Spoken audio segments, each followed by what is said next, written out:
para construir un mejor Chile, el Chile que ella deseaba, para nosotros y también para nuestros hijos, que también fueron los de ella.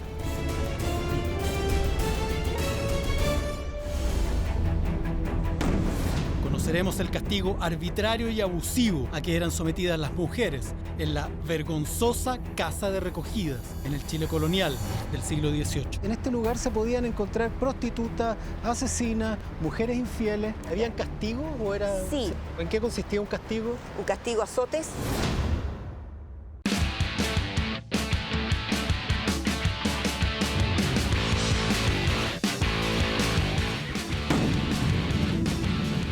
Casi en el centro de Santiago, al lado del Cerro Santa Lucía, junto a la Biblioteca Nacional, plena Alameda. En esta plaza, que ya nadie recuerda, que fue testigo de una situación bien anómala, sobre todo para las mujeres de este país.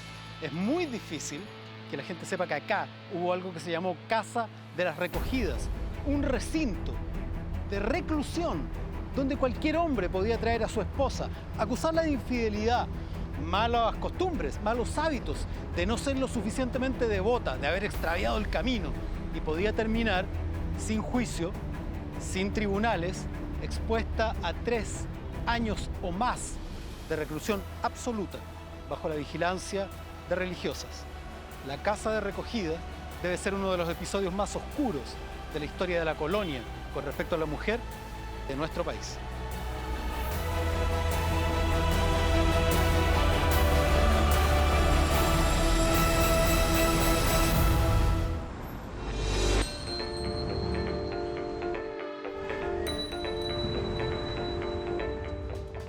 Hola, ¿ustedes saben lo que había acá en este lugar antes que fuera una plaza? Mira, yo les voy a contar una historia. Durante la colonia, acá había una casa de recogida. Eso significaba que era un recinto cerrado donde si tú te portabas mal, si tú le eras infiel a tu marido o si te pillaban haciendo brujería o alguna cosa rara, sin ningún juicio, te encerraban acá. Te podía encerrar tu marido, te podía encerrar tu papá y podías estar acá 3 años, 6 años con las monjitas aprendiendo a bordar, aprendiendo a cocinar. 6 años. ¿Qué les parece que en ese tiempo las mujeres no tuvieran derecho a un juicio y que pudieran ser encerradas porque a alguien le parecía que era lo correcto? Injusto, horrible. ¿Sí? No tener voz, a poder decidir algo. No tenías voz, no tenías voto, No había nada. no tenías derecho. Ser como una cosa nomás. ¿Qué sentirías tú que un día te agarren y te digan, tú engañaste a tu pololo, así que ven para acá y te vamos a encerrar y te vamos a tener 3 años bordando? Sentiría impotencia porque al hombre no le harían lo mismo, solo a la mujer. Exacto. Porque siempre la han visto como el sexo débil. Sí. Sería súper bueno a lo mejor que acá hubiera algo que recordara esta situación, ¿no? Como para que no vuelva a ocurrir. Sí, como en memoria a todas las mujeres que fueron sometidas a eso. ¿Qué les parece que debería haber acá? Una escultura, no sé. Una escultura podría ser algo donde se cuente la historia para recordar. Sí, como algo que contara como la historia. Sí. ¿Para qué? Porque para hacer conciencia de lo que ver pasó. El progreso también. Sí. O sea, nosotros no teníamos ni idea que había ocurrido eso acá. Claro. Ya, pues muchas gracias. Chao. Que muy bien, chao. Joaquín Toesca, el genio artífice del Palacio de la Moneda, de la imponente Catedral de Santiago y de los enormes tajamares del Mapocho, abre la puerta de su dormitorio y grita de indignación. Su propia esposa, enredada en su cama, con uno de sus discípulos, completamente desnudos. Y su decisión es inmediata. Ejerce su derecho como hombre de la casa y envía a Manuela, sin juicio mediante, a purgar su pecado en la casa de recogidas de Santiago, lugar de reclusión construido especialmente para corregir a mujeres descarriadas o no lo suficientemente piadosas. Lo que estamos buscando ahora es información sobre un caso en particular que tiene que ver con estas casas de recogida, estos espacios medios míticos de la colonia, donde encerraban a la gente, a veces sin haber cometido ningún delito, en una especie de monasterio penal muy raro. Y descubrimos el caso de Toesca, el arquitecto de la moneda, estaba involucrado con su esposa en un divorcio y ella terminó metida. ¿Tú sabes algo de eso? ¿Tienes información sobre ese caso? Hay cosas en el Archivo Nacional y tenemos un expediente que te va a sorprender por el contenido, que es precisamente lo que estás buscando. Acceso correcto. La raja. Este es uno de los 8 depósitos que están en este edificio. Esta es la memoria del país, viejo.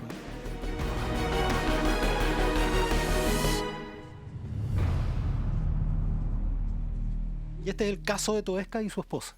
Uno de los casos de Toesca con su esposa. Él pide el divorcio en el año 1794. ¿Qué le pasó a la esposa? ¿Qué le pasó a Toesca? ¿Por qué se divorciaron? Este matrimonio siempre fue algo tormentoso. Toesca llega en el año 1780 más o menos con 37 años y ella con 17. Probablemente esto haya sido un acuerdo por temas económicos. Entendamos este documento como la última instancia. Acá Toesca se está refiriendo, es un caso que él presenta en la Real Audiencia, que es algo así como nuestra Corte Suprema, una corte de apelaciones de la época. Ilustrísimo señor, don Joaquín Toesca fue alférez graduado de ejército. Parezco ante vuestra señoría ilustrísima en la mejor forma que haya lugar en derecho y digo que, habiendo tenido la desgraciada suerte de contraer matrimonio con doña Manuela Fernández de Rebolledo, natural de esta ciudad, cometió el delito enormísimo de darme veneno en unos espárragos, de cuyo efecto me libertó el Todopoderoso por sus altos designios y que se la formó causa criminal y recluyó en el monasterio de Agustinas, en que lejos de llorar su culpa, incurrió en otras de igual gravedad y mayor escándalo que obligó a pasarla a la de las claras. Se las traía la niñita. Qué difícil intentar entender ese espacio oscuro que era el interior de las mujeres del siglo XVIII. Casi no hay cartas, casi no hay testimonios sobre cuáles eran sus emociones, qué sentían, sobre todo pensando en estas casas de recogida donde eran confinadas sin su consentimiento. Vamos a conversar acá en el Museo Colonial con la historiadora Verónica Undurraga, experta en temas de género, sobre todo la mujer del siglo XVIII. Ella nos va a ayudar a entender esta cosa insólita que eran las casas de recogida.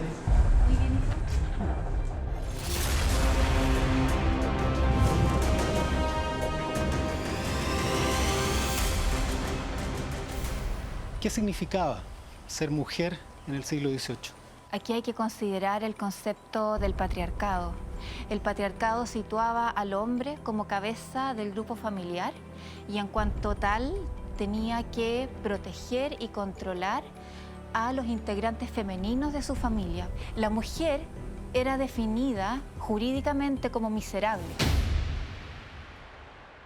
Es un concepto jurídico que implica una minoría de edad permanente. Como un niño. Como un niño o como un indio. Se asumía que la mujer no era un sujeto racional como lo era el hombre y por lo tanto requería de la razón masculina para realizar una serie de actos como representarse ante la justicia. ¿Ella no podía manejar sus propios bienes, por ejemplo? No, cuando estaba casada, no. En primer lugar, el matrimonio en el siglo XVIII era una institución relacionada más bien con el aumento del patrimonio, con el desarrollo de alianzas familiares, sociales. Lo era así, no necesariamente en la élite, sino que también en los sectores medios y también en gran parte en los sectores populares. Se ha demostrado que el patrimonio de la familia aumentaba durante el matrimonio. Aquí nos encontramos con el concepto de honor y de honra. Si una mujer se vinculaba sexualmente con un hombre que no fuera su esposo, eso implicaba no solo su deshonra ante la sociedad, la pérdida de su honor, sino también la deshonra del linaje. La castidad femenina era un patrimonio simbólico sumamente relevante para toda la familia, no solo para la mujer. Oye, ¿y es cierto que Toesca la pilló con las manos en la masa? Según lo que cuenta Toesca en este expediente, al parecer sí.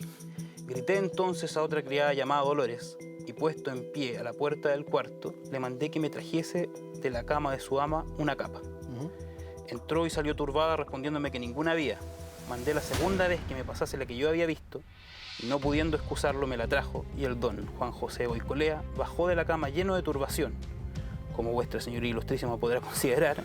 Bajó de la cama. Y con voz trémula y expresiones mal articuladas me significó le perdonase. Maestro. Estamos hablando de los enredos amorosos del arquitecto de nuestro Palacio de Gobierno. Así es. El Palacio de Gobierno, la Catedral, los tajamares. Un personaje muy importante de la época, ¿no? La planificación de la ciudad de los Andes. Sí, claro. ¿Y esto qué es? Esto, acá, como un expediente, ¿Sí? esto es un expediente siempre trae documentación adjunta. ¿Ya? Y esta es la prueba del adulterio. Toesca en el expediente dice que logró dar con estas cartas gracias a la providencia. Que podemos pensar nosotros que mediante la intervención de quienes administraban estos claustros, Claro, interceptó las interceptaron la cartas. carta. Y Pero- esta es una carta de Coicolea, de su amante, a ella. Tu negro que te adora y amará hasta la muerte. Fantástico. ¿Y cómo explicó esto la niña? O sea, es que ya no resistía mucha explicación. Eran cartas que ella supuestamente le escribía a su madre, pero que la madre se las entregaba a Coicolea. El otro caso del que te quería comentar, que es el de una mujer que en San Felipe se habría vestido de hombre y que por esa razón la confinaron acá en Santiago a la famosa esta casa de recogida. ¿Tú tienes antecedentes de eso? Porque son 2 líneas las que hemos descubierto. Es cosa de que revisemos nuestra base de datos. ¿Te puedo encargar eso? Hay que tú buscarlo. lo busques. Hay que buscarlo. Sí. La raja. Sí. Ya va. Buena.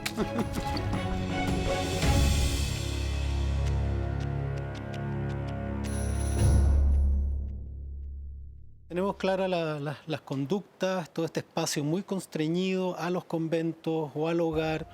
Además, habían otros símbolos de este control sobre la mujer, por ejemplo, ropas muy ajustadas. Y hay muchos elementos del vestuario y sobre todo también del uso del cabello. Y en el día a día, ¿cómo se expresaba este mantener la virtud, mantener la honra? ¿Qué conductas debían seguir la mujer diariamente?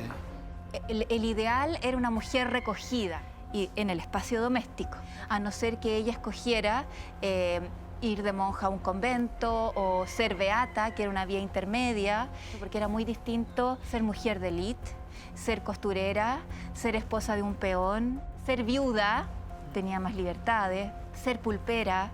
Por lo tanto, eso se relaciona íntimamente con el estatus. Una mujer de élite no podía salir a la calle sola. ¿Y con quién tenía que salir? Con una criada, por lo general, para ir a misa. Y acá hay unos ejemplos muy notables de mujeres del siglo XVII que podríamos ir a ver. ¿Te parece? Vamos. Ya, vamos. Centro de Santiago, Cerro Santa Lucía, Biblioteca Nacional, Plaza Vicuña Maquena. ¿Pero qué había acá? Antes era la plaza de San Saturnino. Lo que uno ahora siente que es el centro de Santiago era extramuros. Extramuros, pero plagado de conventos y de iglesias, porque en la práctica lo que se buscaba en un convento era el retiro. Exacto. En este lugar se construyó algo. Lo que ocurre aquí es que tenemos primero un espacio con estos conventos, con toda esta carga simbólica religiosa, y luego la construcción de la casa de recogida, que ya es simplemente una novedad para el siglo. ¿De qué año más o menos estamos hablando? Esta casa comienza a funcionar en 1735, pero Ahora, ya la idea viene de 1680 y tanto. Ahora, a uno le suena un poquitito a campo de concentración en el fondo. En este lugar se podían encontrar prostitutas, asesinas, mujeres infieles, de distinta procedencia, con distintos grados en los delitos. Entonces era una forma de arrojadero, ¿no? Como de mujeres que estaban en falta. ¿En busca de qué? La autoridad de la época, específicamente la Real Audiencia, decía, bueno, de alguna manera le ofrecemos esta oportunidad a las mujeres en lugar de castigarlas. Ya. Porque, claro, las privamos de libertad, pero ¿qué le estamos entregando a cambio? Le estamos entregando a cambio un espacio donde puede recogerse, donde puede encontrar realmente cuál es el camino de la virtud, y encontrando ese camino de la virtud, casarse o tener una mejor vida. ¿Y tenía alternativa la mujer? No tenía ninguna alternativa. Entonces no era una oferta. Por eso te digo, el discurso de las autoridades es que este es un mejor lugar que una cárcel.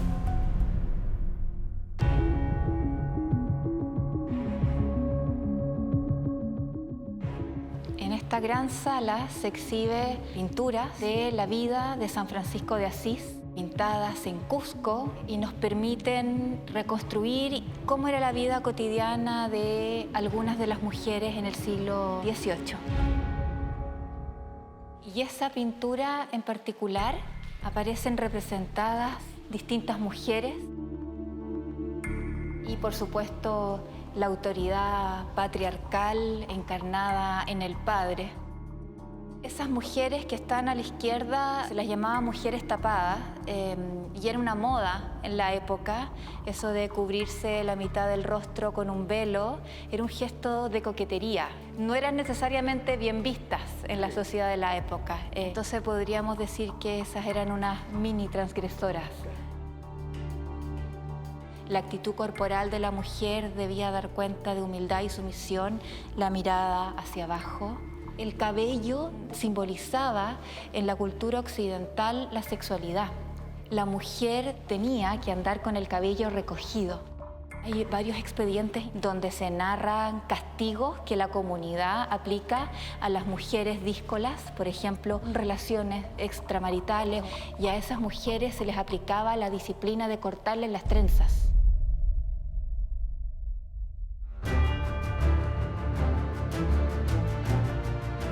Entonces, ¿cómo funcionaba esto? ¿Cómo era un día en una mujer de la casa de recogida? Bueno, se levantaban a la prima, ¿no es cierto?, de las campanadas de la catedral. Estas mujeres tenían que ir a misa. Eso en la madrugada. Todos los días, claro. El capellán tenía que hacer misa todos los días. Yeah. Es importante el capellán porque, bueno, otra tarea que hacen al momento de ingresar obligatoriamente es confesarse. Tú sabes que la confesión es uno de los elementos digamos, de control social más relevante, sí, porque finalmente es una manera también de disciplinar y de decir, bueno, y de conocer cuáles son todos estos pecados y la densidad de esa cabeza, que están dentro de un orden donde la religión es lo que le da el sentido a la existencia. Por lo tanto, si son devotas, van a entender que si han tenido trato ilícito, tienen un amante, obviamente que están en falta. Pueden ir a la iglesia y se pueden confesar, y pueden volver y reincidir, pero la sociedad que está permeada absolutamente por los valores religiosos, obviamente que va a hacer que esta mujer sea entendida como un peligro para la sociedad. O sea, lo que tú me estás describiendo es técnicamente una especie de encierro en un instituto de readoctrinamiento. Claro. Se les pone como una especie de trabajo intenso de reinserción en un orden, ¿no? ¿Habían castigos o era...? Sí. ¿En qué consistía un castigo? Un castigo, azotes. ¿Azotes? Azotes, sí. La esclava fue rapada de cabeza y genitales, humillada en público y condenada a 100 azotes en la Plaza de Armas frente a todo Santiago. Cuando terminan los horribles latigazos, Paula Carvalho cae desvanecida por el dolor entre las risas de los concurrentes. Luego despierta, amarrada a un asno que la arrastra por las calles hasta la casa de recogidas, solo por desafiar a una mujer de mejor clase que le cobraba a golpes una deuda. Calva y ensangrentada, comienza la última parte de su condena, 1 año de reclusión. Bueno, este es un plano que es similar a cómo estaba distribuida la casa de recogida que estaba aquí al frente, aquí a pocos metros en la plaza de Vicuña Maquena. En el caso de la casa de recogida, que es la primera, la de 1735, tenía un acceso, 2 patios y el huerto. Esto es técnicamente una casa. Aquí ve uno de estas típicas casas como en las casas de campo chilenas, que continúa esta reminiscencia, el pasillo perimetral. La casa, como te decía, reproduce un orden social. Claro. Y eso es lo que arquitectónicamente se hace. Y lo que es notorio también, un solo acceso. Claro, un solo acceso. Esto es una celda de convento, no es el espacio en el que vivían en la casa de recogidas, pero nos puede dar una idea de la austeridad o de lo que significa un espacio conventual. Dormían en un dormitorio común, en una sala común muy amplia, bueno, donde cabían los catres para 40 mujeres o 50, dependiendo de las que hubiere en ese momento. Ah, no había intimidad alguna, entonces. No. Y había siempre una de las beatas, era la encargada de mantener el orden en esta sala de dormitorio común, y era la encargada de velar porque las conversaciones entre las mujeres no fueran pecaminosas. El fin era rehabilitar, entre comillas, a esta mujer. ¿Y cómo se la rehabilitaba moralmente? A través de la penitencia, a través del ejercicio espiritual, a través de los rezos, a través de la oración y también a través del trabajo en cierto modo. El obispo era el encargado de esta institución y el obispo tenía que ir a revisar cada cierto tiempo que las llaves funcionaran, que los cerrojos funcionaran, evitar la fuga por los muros, pero no había mucho más que el control que podían ejercer esos mecanismos y esas personas. Pero este sería en la práctica un plano de una casa colonial.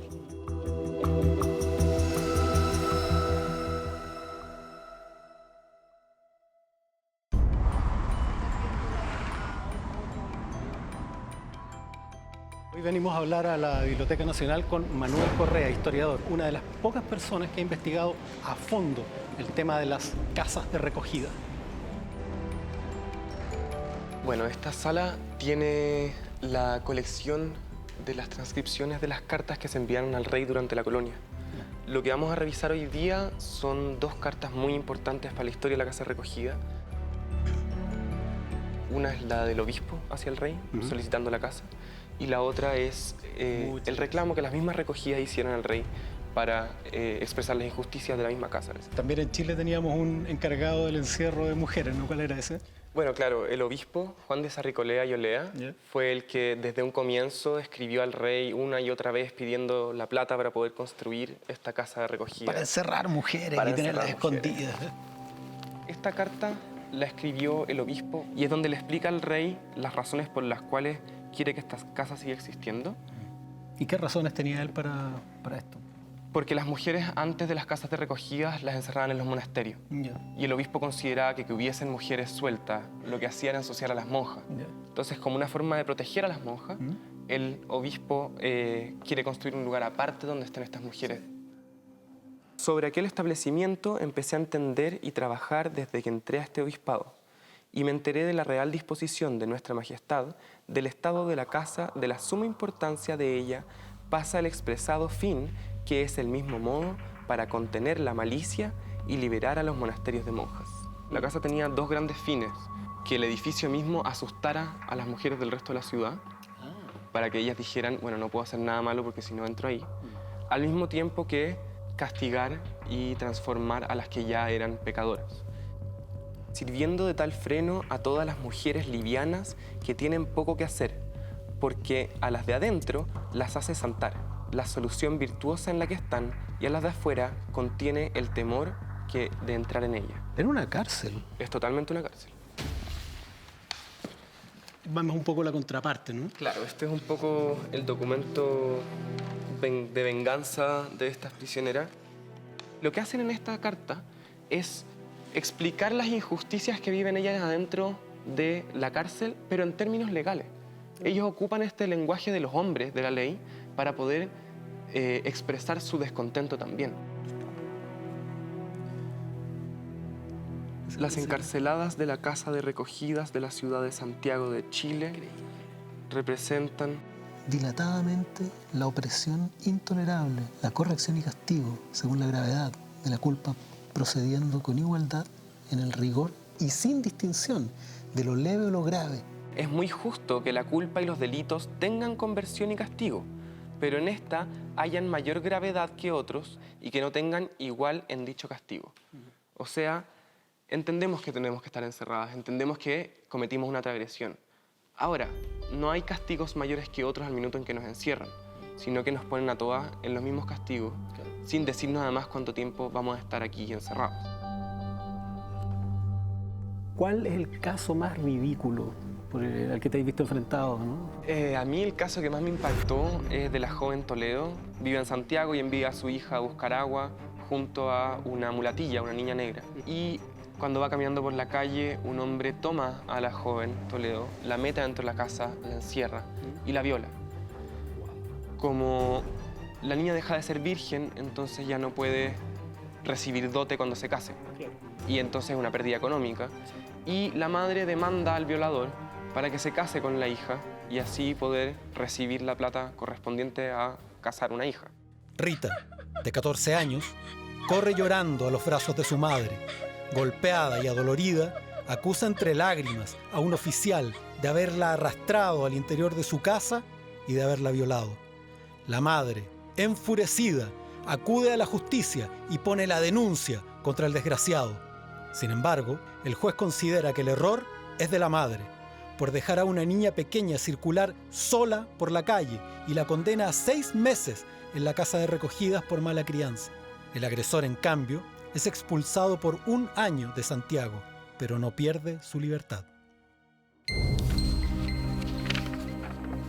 Es tremendo imaginarse lo que hay detrás de esta escritura. En el fondo, mujeres hacinadas en unas cárceles, siendo humilladas públicamente, encerradas por tiempos indefinidos, bajo la voluntad de incluso de su marido o su familia. Ser capaz de traer desde estos documentos alucinantes, que son los reales, que tienen más de 200 años, que lo estamos tocando y revisando, es de verdad un lujo. Así que te quiero dar las gracias. Nos has dado tremendas pistas para entender de mejor manera esta locura de las casas de recogida, pues, Manu. Muchas gracias.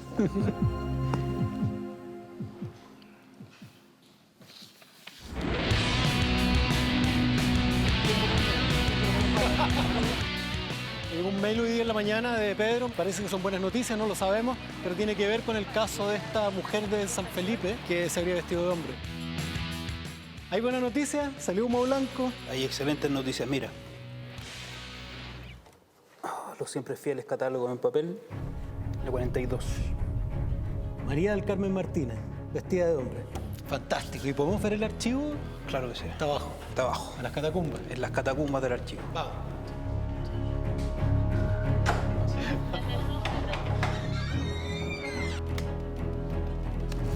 Así como esta caja, hay alrededor de 60.000 más.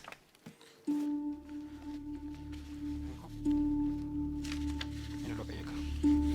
María Martínez, estar vestida de hombre.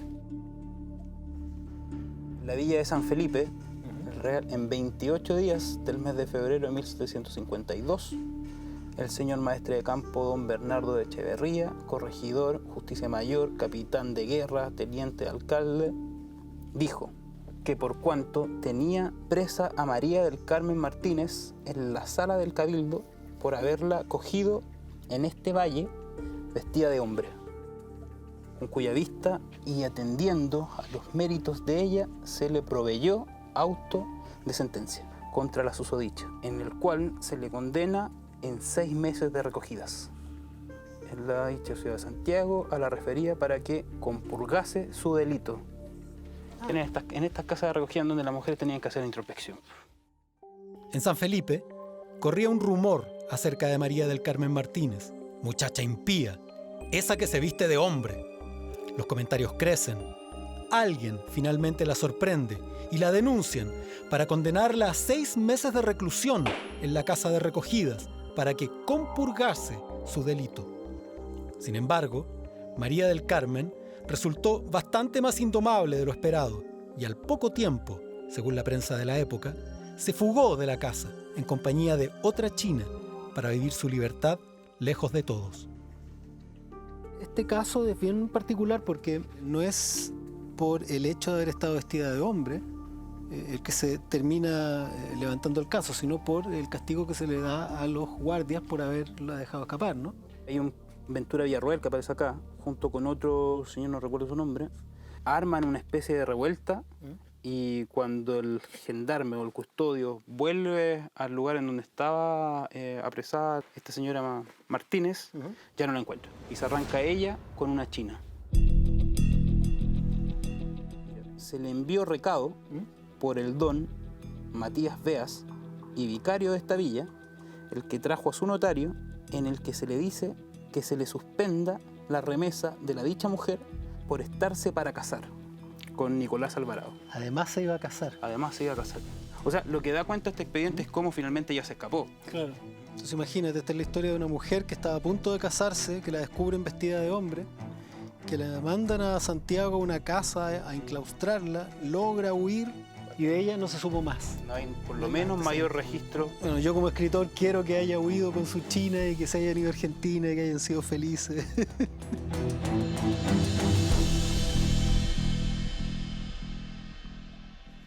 Es muy impresionante estar hablando en este lugar, estar parado acá en lo que hoy día es el centro de Santiago, entender que aquí hubo esta forma de reclusorio femenino de todo orden, de distintas clases, que podían estar encerradas 6 meses, 3 años en esta especie de rehabilitación social.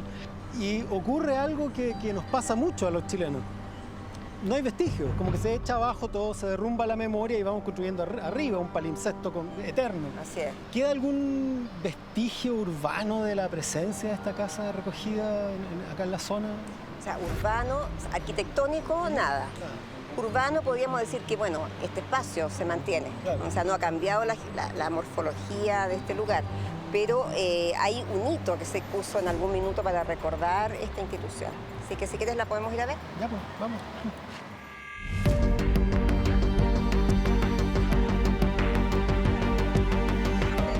Esta es la antigua calle de las Recogidas, le ponen. Pero y acá estamos a un par de cuadras nada más de la actual Plaza Vicuña Maquena, donde estaba emplazada la Casa de las Recogidas. Y esta placa de acá de fierro recuerda que en este lugar, un poco más allá, estaba esa institución. Así que la próxima vez que anden caminando por acá, miren para arriba y recuerden de qué se trataba esta Casa de las Recogidas que hemos estado conociendo hoy día. Vamos.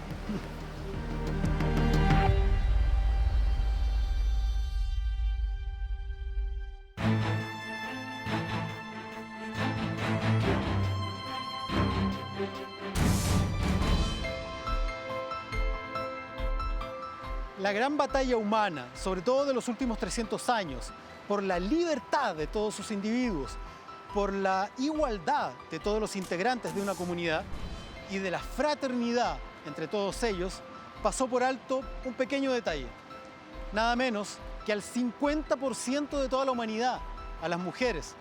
Y ha sido solo recientemente que hemos comenzado a salvar ese pequeño detalle. La Casa de las Recogidas es un ejemplo de la crueldad y la esclavitud a la que podíamos tener sometido al género femenino en épocas pasadas. El contexto histórico explica por qué era natural que se diera de esa manera en esa época, pero la historia también nos debe servir para horrorizarnos de que así haya sido. Es de esperar que este nuevo ímpetu, que esta nueva perspectiva de género que hemos conseguido en las últimas décadas nada más, no se extinga hasta alcanzar en plenitud lo que son los valores republicanos, los valores de fraternidad que nos unen a todos, igualdad, libertad y por sobre todo fraternidad, más allá de cualquier género. Esto fue Historia Secreta de Chile. Mi nombre es Jorge Baradit y nos vemos en otro capítulo.